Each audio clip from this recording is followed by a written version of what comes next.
platform. I, Randir Kumar Gautam, on behalf of Gandhian School of Democracy and Socialism, welcome you to invite this very beautiful and creative lecture based on the very idea of Shanti Niketan and a journey of Shanti Niketan from Poets School to UNESCO World Heritage. It gives me a great honor and privilege to welcome Sri Bratin Chatterjee, who is a deep seeker of the philosophy of Rabindranath Tagore, his education, his art, and his aesthetics. Thank you so much, Sri Vitendra Chatterjee, for accepting our invitation. I extend a very warm welcome to Professor Jayan Tomarji, nurturer of GSDS Forum, ITM University, Gwalior. And I extend a very warm welcome to all our friends, both on Facebook platform and live stream platform. GSDS Forum stands for Gandhian School of Democracy and Socialism Forum, which is a platform to promote understanding of dynamics of society with quest for freedom, justice, equality, and fraternity. We invite people from different fields of life to share their knowledge about democracy, about society, and art and aesthetics also.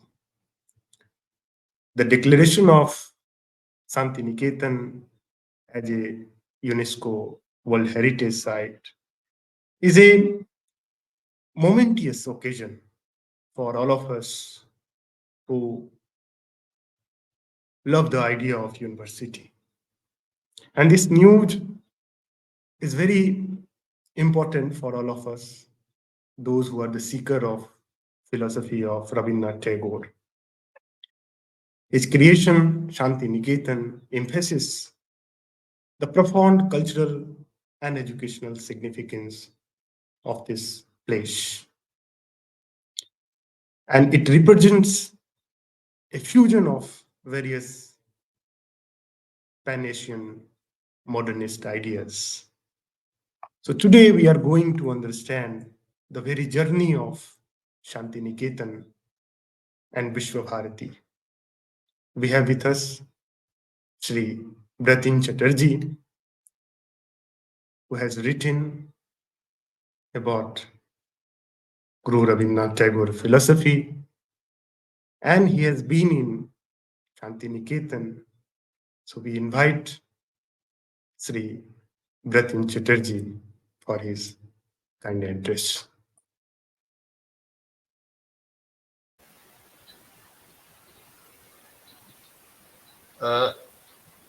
Welcome, all the viewers.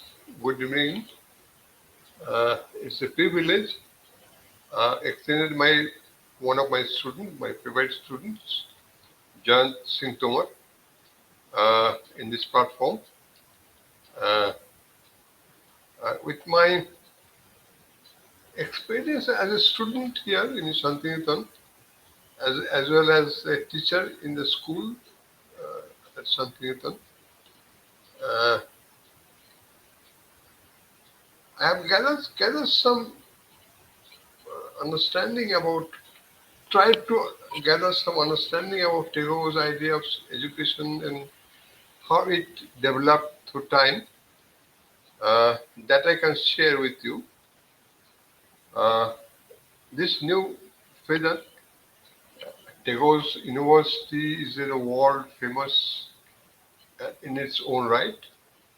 But this new feather in the crown of Vishwabharati is welcome.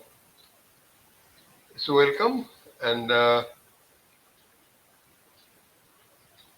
as I understand from UNESCO website, that interestingly, at the meeting at the 41st session of World Heritage Body, 45th session of UNESCO World Heritage Committee in Riyadh, Saudi Arabia, it was declared, we used to heard about this for some time, The news was also on the air, but finally it was declared. It's welcome. Uh, in the website, from the website, what I found uh, that the citation is quote unquote established by poet and philosopher Rabindranath Tagore. Shantiniketan was a residential school and center for art based on ancient Indian tradition and symbolized the unity of the humanity. There's some key words like center of arts and based art and based on ancient Indian tradition and symbolizing unity of humanity. That's the core idea of Shantiniketan. And interestingly, along with this, with Vishabharati, two other places of India has been declared heritage site. One is Hoysala in Karnataka, 12th century structure, and other one is Dholavira at Kutch. Dholavira at Kutch is an Harappan uh, archaeological site, and Hoysala is 12th century structure. Along with Hoysala and I'm trying to understand how they are connected. Hoysala, Dholavira, and Shantiniketan in the same list. Uh, the first one, Dholavira, we don't know much about the, it, its civilization and its kind of life. People we know something about Hoysala, 12th century Hoysala, its history and and the people of the time. But and Shantiniketan is a much more later period. It's the 19th century development. We know much about it, or we don't know. So Shantiniketan, to begin with, Shantiniketan is all started with acquiring around 7 acres of lands in the arid barren tract of Birbhum by Rabindranath's father Devendranath Thakur, away from the emerging urban city of Kolkata, and then he planned of setting up a school for Brahmo religion, Brahmacharjasram. I know, Brahmo Vidyalaya, Brahmo school, Brahmo Vidyalaya. But somehow that didn't work, and the, it's awaiting some time. It awaited for some time, and in 1901, Tagore ultimately took interest in the school, and he on December 21st, 22nd, 1901, the school began as Brahmo Vidyalaya, Brahmacharjasram. The first one was Brahmo Vidyalaya. The second one that Rabindranath took charge of is Brahmacharjasram. So uh, there is a school in the barren tract of land. Nowhere, no people were around. Obviously and reasonably, the local people were very enthusiastic. And local people around the Bolpur, they are much more of help. And the school started. Now, it's not a school. It was basically a community outside the uh, uh, far from the urban growth of the cities. It's a small community, and we can imagine a community of a few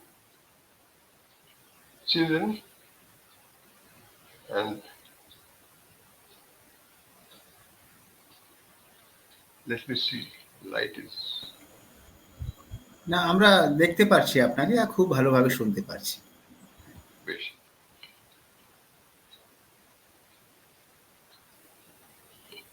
The it's a community of a few children and some adults. So that cannot be considered as in the full community. A community means a village or a human habitat where the production, the economic production, is a key factor that binds and that actually forms a whole society and its norms and culture. Uh, for Shantiniketan, it is uh, but it was unlike any normal community. Soon after, and slowly, it started developing its own kind of community standards, values, and idea on how to live together.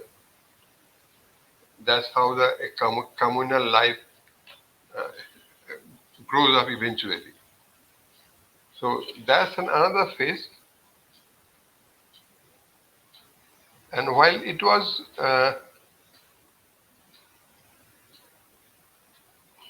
Tagore in elsewhere always says that a society must produce. It's produce, and the produce should be distributed among the people in the community. But for Shantiniketan, it is the sole production uh, of the community, and its endeavor was knowledge and learning. That's the major production. By the time, uh, since 1901 to 1905 is a time, because after 1905, uh, Tagore is very much involved in the school, is kind of uh, making it, giving it a shape, a physical shape. He has a thought of an idea of education that he actually uh, narrated in an article in 1893, Shikhar Herfir. That's the kind of manifesto he has written, and in his school, he start to manifest or implement all those ideas.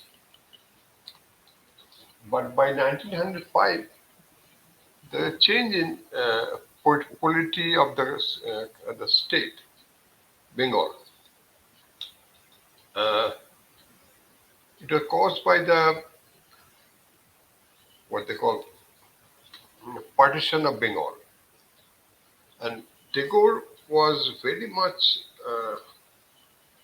involved in this the political agitation that came out eventually.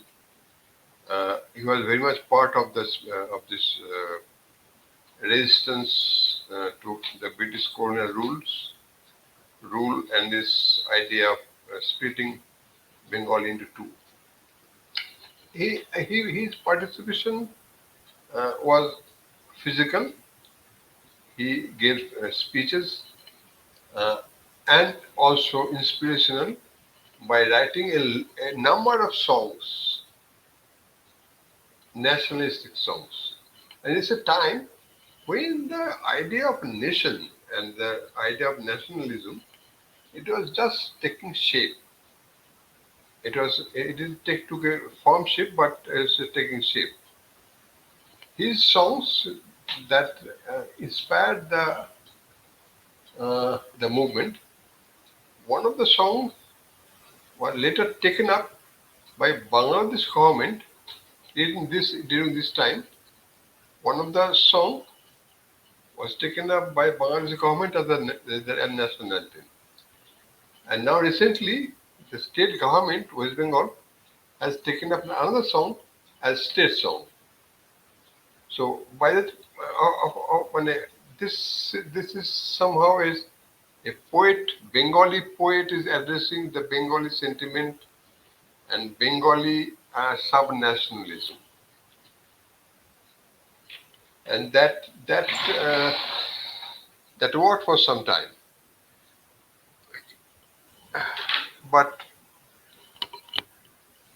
there was some reason behind. I don't elaborate that he soon disassociated himself from the uh, anti-partition movement and came back to Shantiniketan, Kolkata.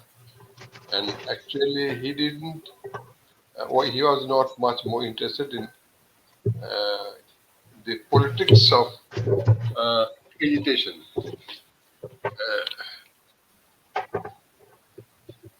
But his anti-colonial stand was very much strong, and that could be read from his writings of the time. But things has changed. Things suddenly, apparently, things started changing from 2008, in 1908. And in 1909, he penned an article he wrote in English.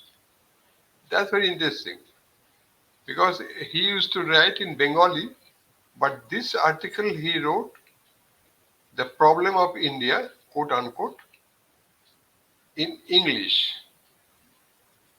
That says that it has a different audience, English speaking audience he was addressing. Now, excuse me, I go and switch on the light because I have to read out something.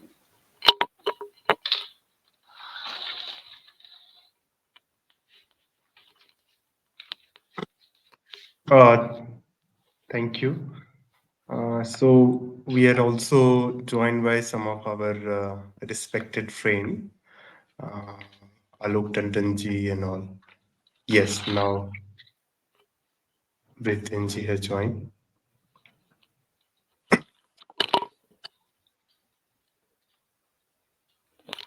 In this write up, he actually invited British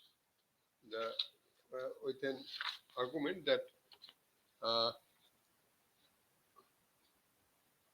historically this is another situation when the other situation was as he described that many of the civilizations came to India and they synthesized and they fused with the idea that is India.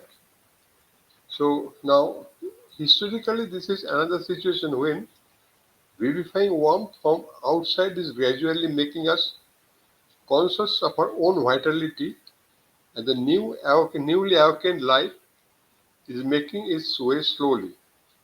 If at this stage vital health has come from the West, even in the guise of an alien rule, India must tender, may welcome it. For above all, she must achieve her life's work. It is manifestly her destiny that East and West should find their meeting place in her hospitable bosom.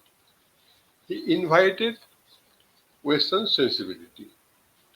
And that's a big change in Rabindranath's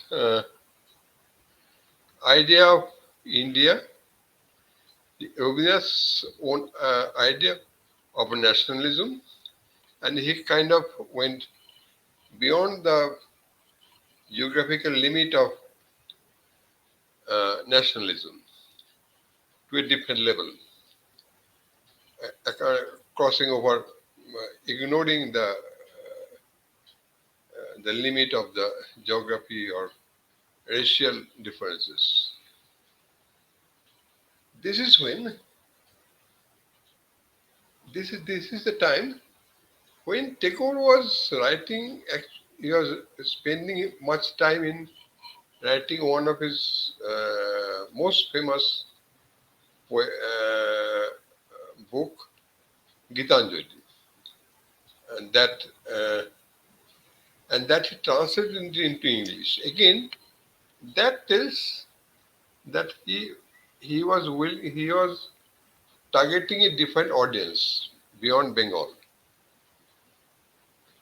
and mainly the European audience, English speaking audience.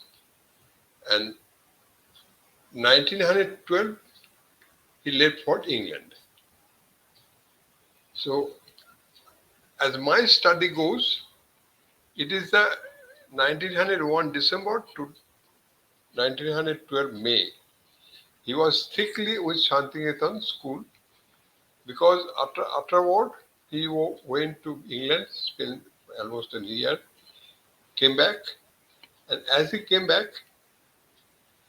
uh, he became kind of famous overnight because of the news coming from England that he is how he is interacting with British people were published in newspaper in India, and he was becoming much popular as a national figure.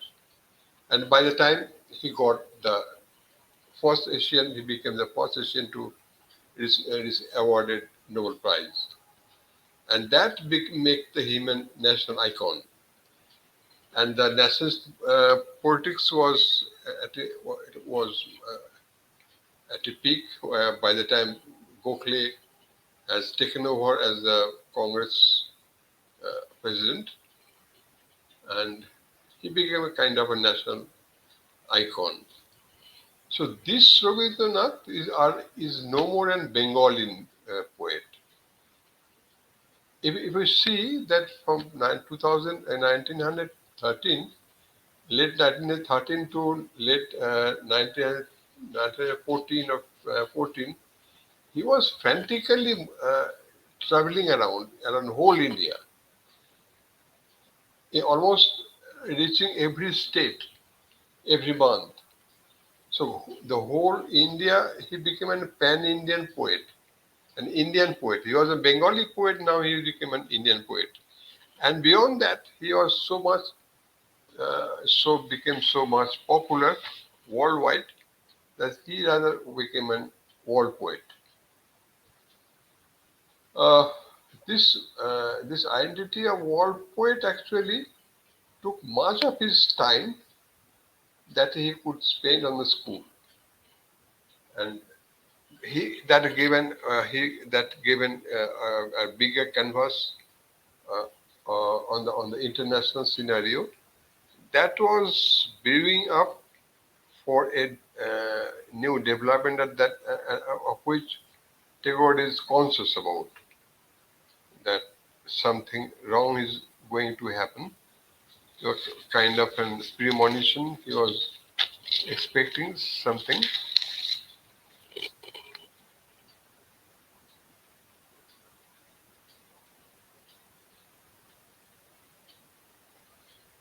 Anyway, in between 1991 to going back 1991 and 1912 May, he was prolific in inventing education as an educator, a modern day educator, pedagogue. Uh, his contribution in the pedagogy, I believe, is measured in some areas that was uninvented and unimagined before. Now, there is a note that till uh, 1924, I believe, or 28, after Piaget, the child psychologist, Piaget came up with the idea of child psychology. The children in the education system, the education system used to treat every children as an adult. So that was the design on which the children were fitted. That that was the idea. But before Piaget's work, Robinson found that a child is a child, and the psychology of a child and his need his or her need is different from that of the adult. And I believe that's a major contribution in the in school education. The other area is sensory training. Sensory training, Jayanto may tell us, may explain. Uh, Reading for children how they perceive the world through the nose, smell, ears, eyes, taste, tongue, and touch. The, for the children's education, uh, his basic idea was to train all the senses in a structured curricular way, so that they can interact with the nature, the outside world, and control of emotion through music and dance, and opening up the whole horizon of language, from only textual language to non-textual language, like painting, drawing, and uh, crafts. So that became the part of the language, that became on the same platform as the language teaching. And on language teaching, perhaps Rabindranath is the first person in Indian context or world context to treat English as a second language. And he invented a method of teaching simultaneously mother tongue, English, and Sanskrit simultaneously. That's a method he used to take classes. He used to set questions. He used to correct copies. He himself he actually tested the idea, and and the pioneer and pioneered the whole system. So I think that's another area, uh, that is list mentioned, to take over as an educator. So, and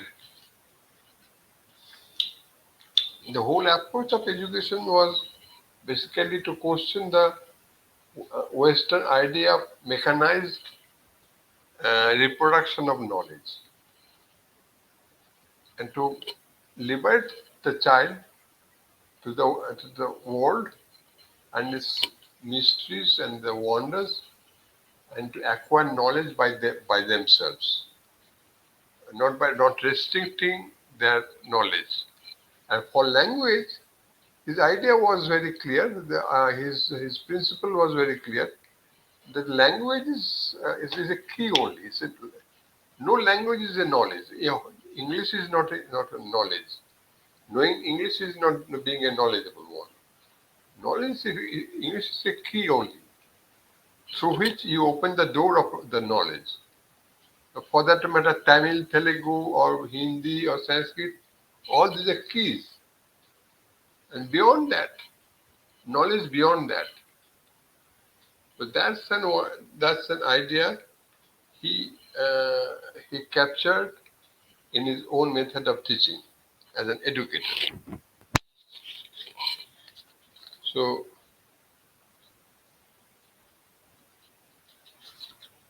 this is what happened with. I think I'm taking time.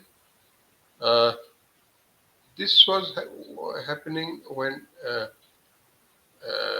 in the innovating education. And by the time the people around Shantiniketan the community was developing, inhabited by the people who inhabited the place, uh, uh, they kind of cultivated a culture of language, a lifestyle, uh, where which is a synthesis of the West and East, and importantly, uh, rituals, seasonal festivals, non-religious, irreligious seasonal festivals. Ashish Nandi somewhere has written that Rabindranath gave us a language for dialogue with tradition and modernity. So his all the festivals are basically, it will structurally from the outside it will look very traditional, but deep inside it's a very modern ritual. A, a fascinating mix, a dialogue between tradition and modernity,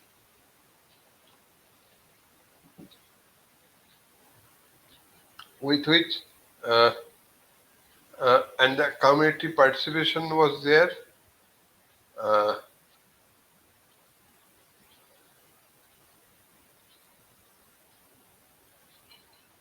the whole it became it became a community where the major function was to every household, every family was involved centrally with the idea of teaching and learning. Uh, and it is a very fascinating description of the life of of this time has been given by Shivani, an Hindi writer. Shivani is from Garhwal, and she was a student here in Santiniketan in uh, 39 or 40 before Tagore died.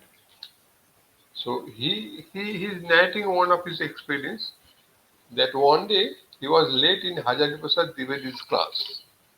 So when Dwivedi was scolding him, Shivani remained silent because he could not tell the truth that she was taking care of Dwivedi's young children while Dwivedi's wife was cooking, busy with cooking, and she was taking care of Dwivedi's child. So that was a very informal way of a life, and perhaps a rural kind of a life, very simple and without uh, the uh, usual description of in, not an usual description of a university life that is more rigid and more formal. Uh, with which there was the addition of architecture and landscaping. Architecture was is a great endeavor in illusion of Western comfort with Indian aesthetics, and very suitable for the Indian climate, uh, and of course cheap, cost-wise cheap. So these are the things that formed this what is Sanketan today, or yesterday it was, how it was. Uh, 1941 to 52 is it is 835, so I must complete. Uh, 1941 Tagore died, and in 1952 Vishwanath sent university. There are many stories that how Vishwanath became Central University, but I haven't. I was attracted by a dialogue A.G. Wells in Britain in 1930, and that tells something very interesting.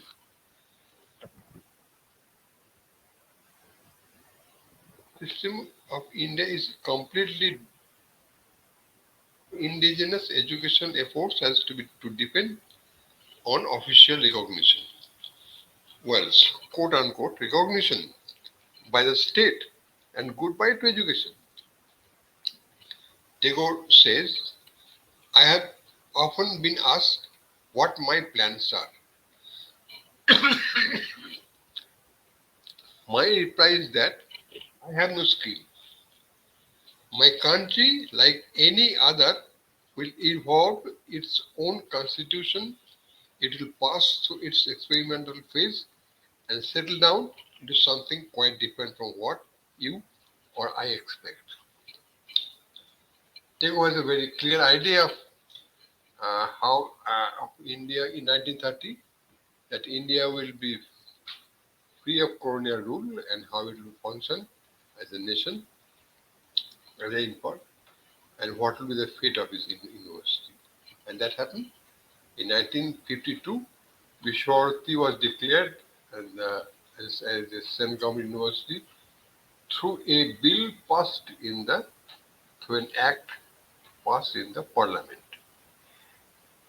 Introducing the bill, the then Education Minister Abdul Ajad Kalam, introducing the bill, said that in accepting Vishwabharati as a central government university, we are not giving anything new that it has not achieved. It has achieved all it could. So that's where uh, that's how Vishwabharati became a central government university, and now the central government education policy, as Tagore has premonited, is following the policy of the government. So, but beneath that, what remains as a relic is a civilization, and a civilization that developed in this habitation, human habitation, where the central production was education, knowledge, and that civilization remains till now or remains as a relic. Now, say in Dholavira or Hoysala, what will do after what will do on preserving them? We'll try to find out to read the relics, to discover, to understand how the people used to live there, what is their lifestyle in Hoysala or Dholavira. Likewise, what is their civilization? Likewise, in Shantiniketan, it is lying, it is waiting, it is waiting for discovering the what is there, and, and what is the civilization, and what relics are still there, still active. At the end, I will add one thing, that when in 1921, when Tagore incepted Vishwabharati as an university, uh, his his promise was he promised that the preamble of the university was this university will be established as an Eastern university within the human locality, human life, where the farmers are farming, the weavers are weaving, the carpenters are making furnitures, and they will we will learn from them, and they will learn from us, and that's how we will contribute to each other. And he mm, and other component of Shantiniketan Vishwabharati geographically is connected with Sriniketan,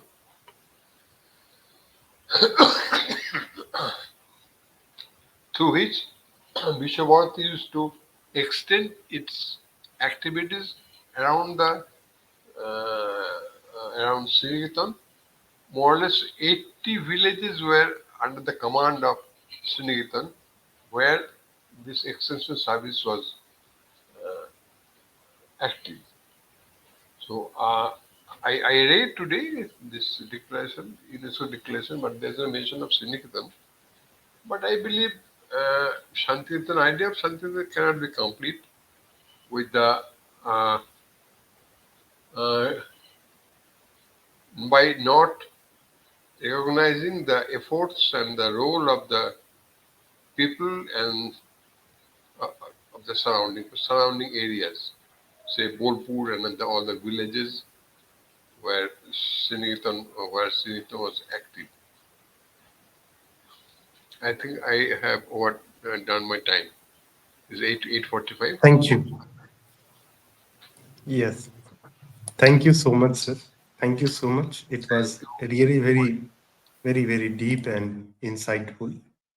And your lecture is a kind of invitation for all of us to understand the making of Shanti Niketan.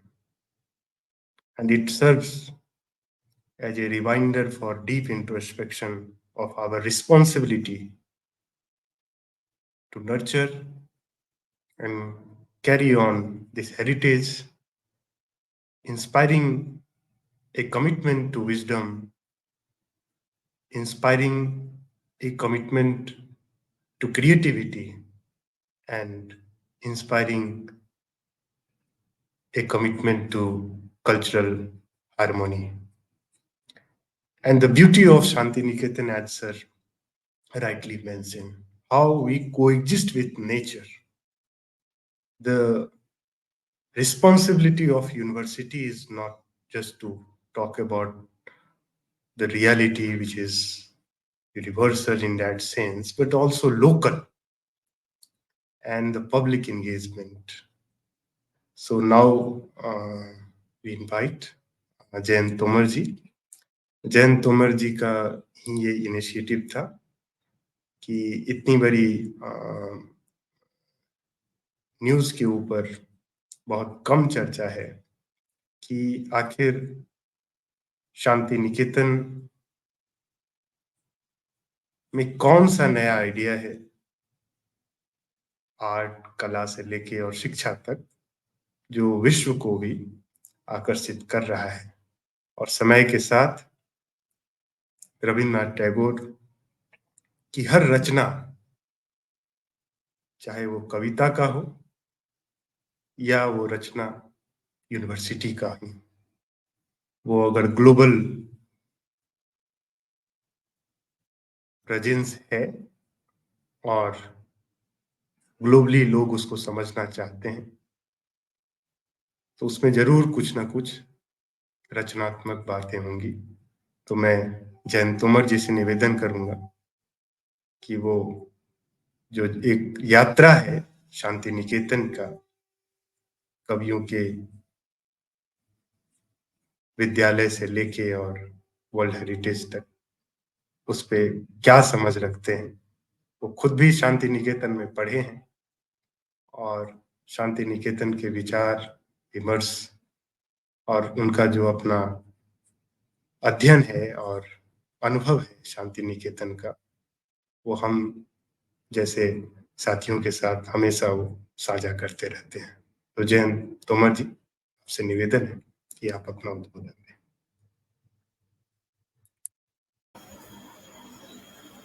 धन्यवाद रणधीर जी.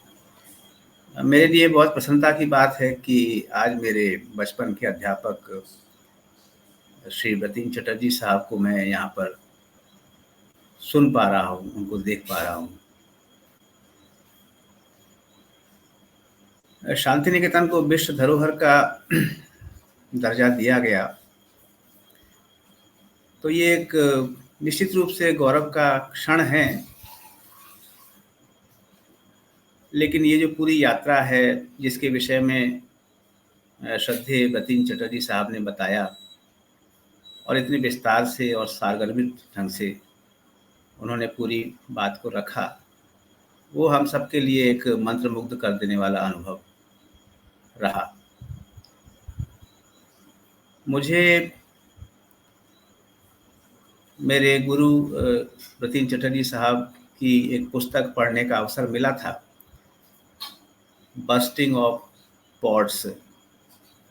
शांतिनिकेतन का वो जो समय 1901 से लेके 1912 तक का जो समय है, जिसमें जब तक रविन्द्रनाथ टैगोर को नोबेल पुरस्कार नहीं मिला है, उस समय तक वो विद्यालय किस तरह से संचालित हुआ। और मैं अपने लेखन में जब भी गुरुदेव रविन्द्रनाथ टैगोर का उल्लेख आता है, तब मैं अक्सर ये कहता रहता हूँ कि मान लीजिए एक बार कि टैगोर को नोबेल पुरस्कार नहीं मिला होता, तो फिर कवि के विद्यालय को, कवि की संस्था को किस रूप में देखा जाता और उसे किस तरह की मान्यता मिली होती।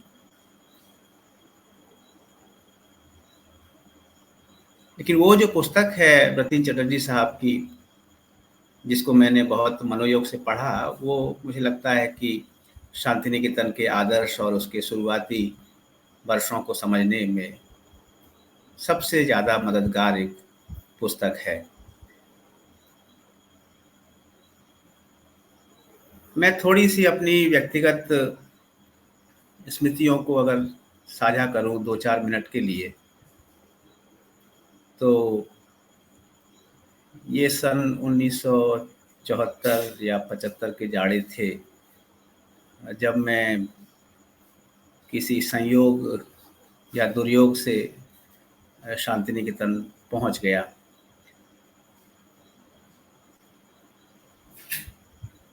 मेरे पिता मुझे लेकर आगरा होते हुए शांतिनिकेतन जा रहे थे, जहां वहीं आगरा में उनका निधन हुआ। और उसके बाद मेरे चाचा जी प्रोफेसर राम सिंह तोमर, वो जब गांव आए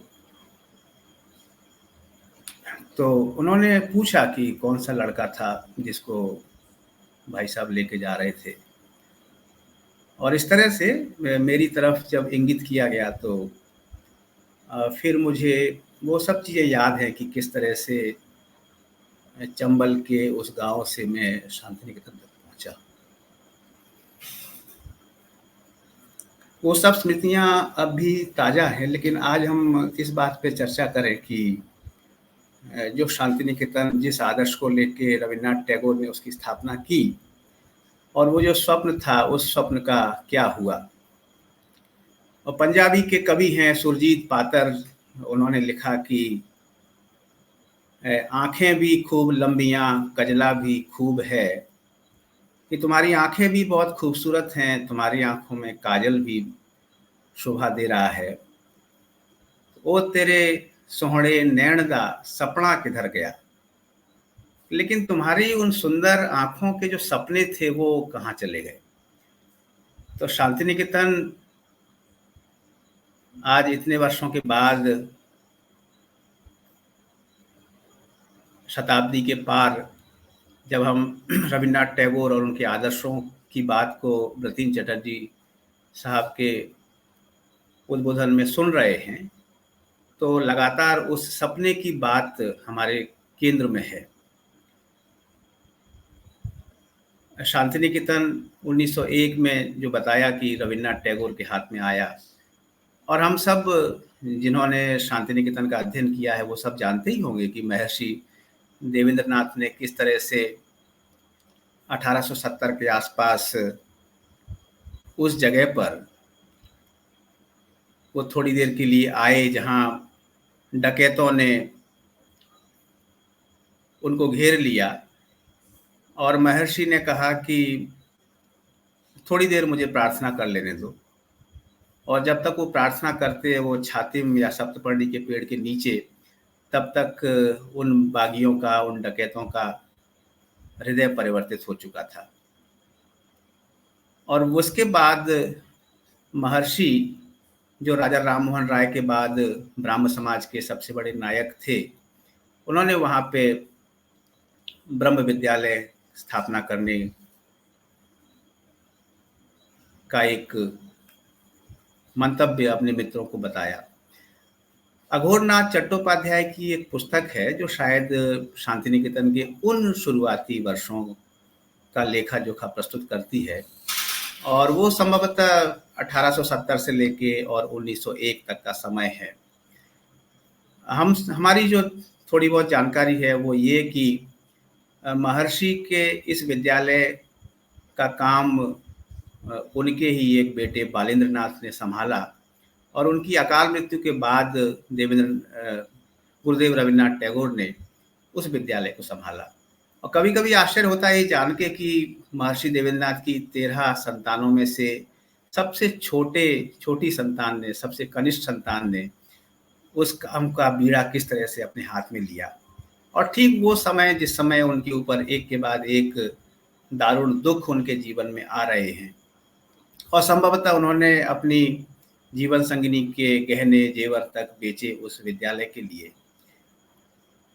और व्रतीन चट्टोपाध्याय साहब ने बताया कि किस तरह से 1905 में बंग भंग आंदोलन के कारण स्वदेशी आंदोलन उपजा। 1907-8 के आसपास क्षिति मोहन सेन आते हैं, जो चंबा में, हिमाचल के चंबा में वहाँ के राजा के दीवान के रूप में कार्यरत हैं। और जिस समय शांति निकेतन में सामान्य शिक्षकों को 20 रुपए महीने का वेतन मिल रहा है, उस समय क्षिति मोहन सेन 100 रुपए महीने पर आए थे। काशी में पढ़े थे, प्रकांड पंडित थे, और लगभग शांति निकेतन के प्रत्येक समारोह के पुरोहित कहें या संचालक कहें, प्रत्येक समारोह के का उन्हीं के मार्गदर्शन में सभी उत्सव उनके मार्गदर्शन में संचालित होते रहे। और क्षिति मोहन सेन को हम सब जानते हैं कि किस तरह से उन्होंने रविन्द्रनाथ टैगोर को उत्तर भारत की संत परंपरा से परिचित कराया और भक्तिकालीन साहित्य से परिचित कराया। लेकिन ये अलग एक विषय है।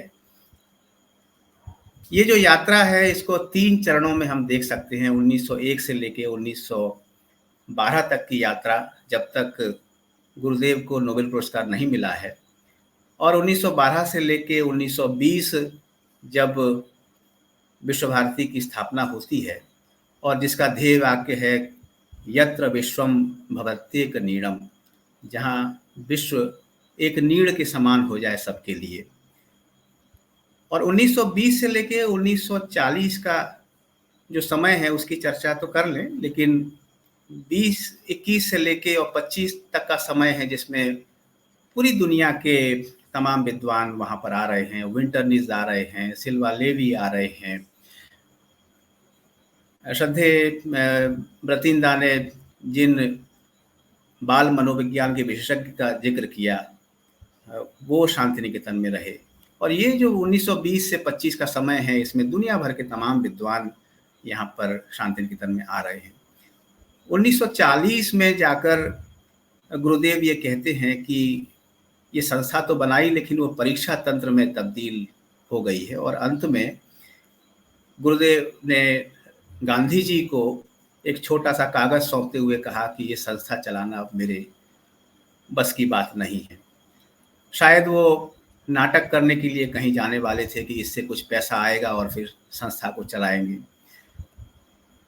गांधी जी ने जो संभव हुआ वो मदद की, और उसके बाद की पूरी कहानी, पूरी यात्रा के विषय में श्रद्धे व्रतींदा ने बताया।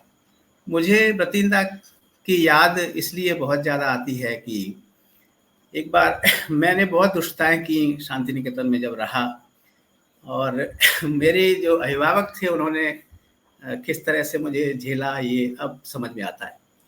तो एक बार मैं जब भाग गया घर से तो व्रतींदा मुझको पकड़ के ले आए। उन्होंने पकड़ लिया कि तुम घर से भाग के आए हो, और वो अपनी साइकिल पे बिठा के वो मेरे घर तक ले गए और मेरी चाची जी के हवाले किया।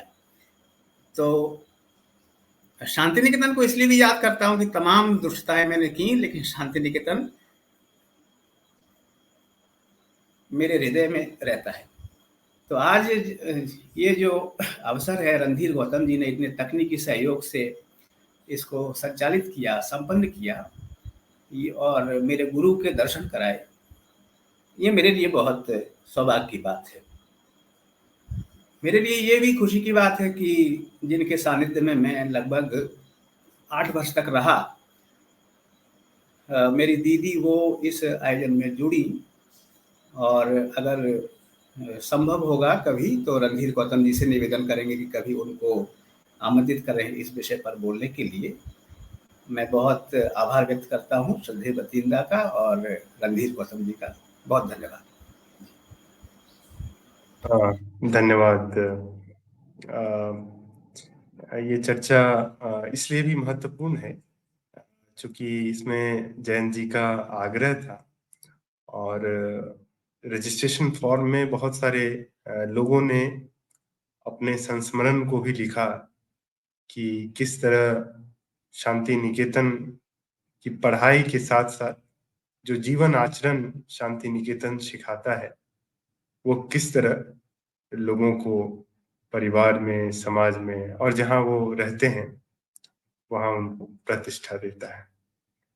तो ये तो एक यूनिवर्सिटी अलग मायने में है कि जिसका असर हमेशा हमेशा के लिए रह जाता है, और जिस संस्कार को याद करते हुए जैन जी भावुक हो रहे थे, वो आज विरले ही दिखता है कि जिस तरह से सामूहिकता शांति निकेतन में है, वो सामूहिकता आज बड़े बड़े संस्थानों में देखने को नहीं मिलता है, वो अपनापन देखने को नहीं मिलता है।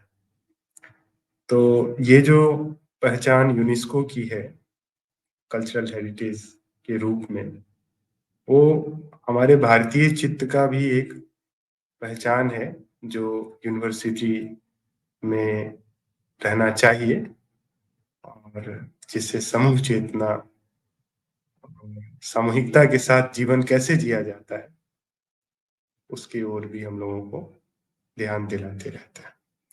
तो मैं कुछ कमेंट्स हैं जिसमें लोग हमारे इस प्रोग्राम की तारीफ कर रहे हैं, लेकिन अब 9 बजे का समय भी हो गया है। लेकिन 2 प्रश्न चैट बॉक्स में दिख रहे हैं। एक प्रश्न है कि कला के साथ विज्ञान का के संयोग या समाजन में यूनिवर्सिटी का क्या रोल रहा। तो Bratin ji, the question is for you. So one of our respected participant is asking how we can have a kind of harmony with art and science, what we can learn from Shanti Niketan experience.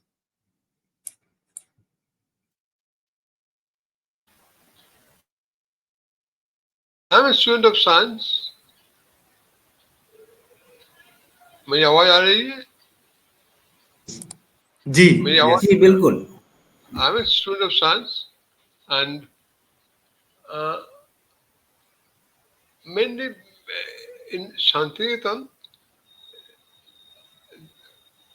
the faculty of science is extending many of its works around the villages. And for Sriniketan, it is basically an application center. The idea of lab to land that started from Sriniketan. All the agriculture techniques, the newer techniques, new seeds and soil treatment, this used to go to the villages, the farmers. There's a regular contact. There is a regular contact between the farmers and the laboratory. So that's how it's an extension program. The lab should look experiment, and try out things and extend the knowledge to the villages.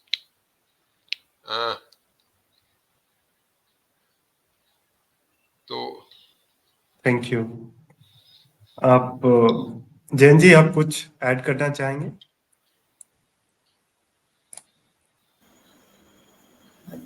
नहीं, जो मेरे गुरुदेव रतीन जी ने कहा उसमें कुछ जोड़ने का मेरा कोई साहस नहीं है।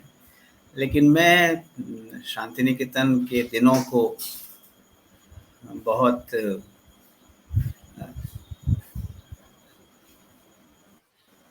बहुत याद करता हूँ।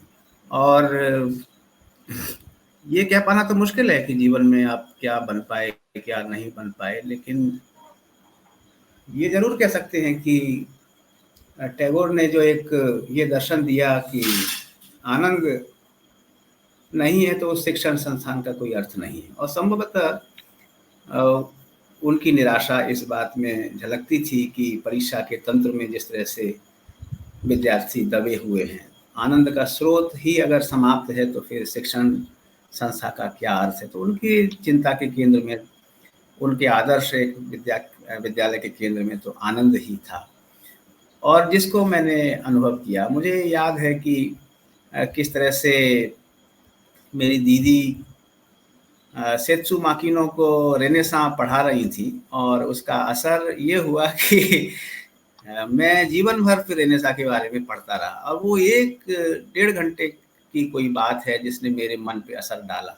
तो ये कौन सा मनोविज्ञान है ये तो मैं नहीं कह सकता, लेकिन और शायद उनको भी नहीं पता होगा जो पढ़ा रही हैं कि ये जो सुन रहा है इसके मन पे ये असर पड़ेगा। तो ये जो खास बात है शांति निकेतन की शैली की, बहुत से अध्यापक मुझे याद आते हैं जिनको अगर कभी फिर से कभी इस पे आयोजन रखेंगे तो हम लोग उन सब अध्यापकों को याद कर सकते हैं। मैं खास तौर पे एक बात चलते चलते कहना चाहता हूँ कि 1901 से लेके 1941 तक जो शिक्षक जिन्होंने योगदान दिया शांति निकेतन पे, उन पर बहुत सुंदर एक किताब विश्व भारती ने निकाली। और मुझे लगता है कि ये एक आदर्श होता है किसी भी शिक्षण संस्था का कि जिन्होंने योगदान दिया है उन सबको याद किया जाए। और बहुत ही खूबसूरत पुस्तक है जिसका कवर पेज के.जी. सुब्रमण्यम ने तैयार किया। और सब अध्यापक, मैं तो उस समय जब गया तब धनपति दा थे और शायद उन्होंने वो एकमात्र अध्यापक थे जिन्होंने गुरुदेव को देखा था। तो इस तरह से मैं उनके माध्यम से रविन्द्रनाथ टैगोर को अनुभव कर सकता हूँ। इतना ही मैं जोड़ना चाहता हूँ। धन्यवाद। धन्यवाद। कुछ साथी कमेंट्स भी कर रहे हैं। विश्वंती सेन जी, आशीष अंबर जी, अमृति प्रधान जी, मीरा चक्रवर्ती जी। तो संवाद का समय हो गया है और आपको बताते हुए बहुत खुशी हो रही है कि ये जो संवाद है ये बहुत सार्थक रहा। और अभी आनंद की बात हुई तो मीरा बहन का ही एक संस्मरण पढ़ते हुए एक विचार जो हमें अभी दिमाग में आ रहा है, वो कहती है कि गांधी तपस्या के देवता हैं और टैगोर आनंद के देवता हैं। और कहीं ना कहीं उनकी जो आइडिया ऑफ यूनिवर्सिटी है टैगोर जी की, उसमें वो कहते हैं कि डिसिप्लिन विथ फ्रीडम। और वहीं से जो सर्विस है यूनिवर्सिटी का, ड्यूटी, डिग्निटी और डायलॉग।